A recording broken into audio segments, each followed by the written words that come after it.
Hello नमस्कार प्रणाम। आप देख रहे हैं आपका अपना यूट्यूब चैनल यूसी भोजपुरी। तो अगर चैनल पर नए हैं तो पहले चैनल को सब्सक्राइब जरूर कर दीजिएगा, बेल आइकन दबाइएगा कि आपको हर एक वीडियो जल्द से जल्द मिलती रहे। और हमारे इस वीडियो को लाइक कीजिएगा, शेयर कीजिएगा, सपोर्ट कीजिए। अभी हम लोग बहुत नीचे हैं। एक से एक बेहतरीन खबरें मिलती रहेंगी, अपडेट मिलते रहेंगे, जो लेटेस्ट अपडेट होंगे। और हम लोग एक जल्द ही नया एक सेशन लाने वाले हैं, वो आपको काफ़ी अच्छा रहेगा, तो स्टे ट्यून। जी, बात करते हैं कि सुबह गाना एक आ रहा है खेसारी लाल यादव भैया का, या जब आप ये वीडियो देख रहे होंगे तो आ चुका है टिम फिल्म्स पे। इसका नाम है प्रसादी चटनाबा। इस गाने को लिखा है कृष्णा बेदर्जी जी ने। इसमें फीचरिंग है आस्था सिंह और खेसारी लाल यादव भैया का। इसमें आवाज़ दिए हैं खेसारी लाल यादव भैया। संगीत है आर्या शर्मा जी का।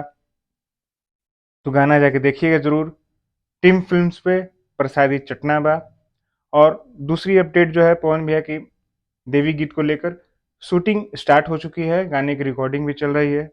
कुछ गाने उसमें से कंप्लीट हो गए हैं, ऐसा अभी कोई भी प्रूफ नहीं है, लेकिन ऐसी खबरें आ रही हैं। और जो एक फोटो बहुत ज़्यादा वायरल हो रही थी सेल्फी सटके वाला, जो पोस्टर वाला था, वो पूरी तरीके से फेक है, इसलिए उस पर ध्यान मत दीजिएगा। ओरिजिनल जल्द ही नए गाने का पोस्टर आने वाला है। तो नमस्कार, प्रणाम, धन्यवाद।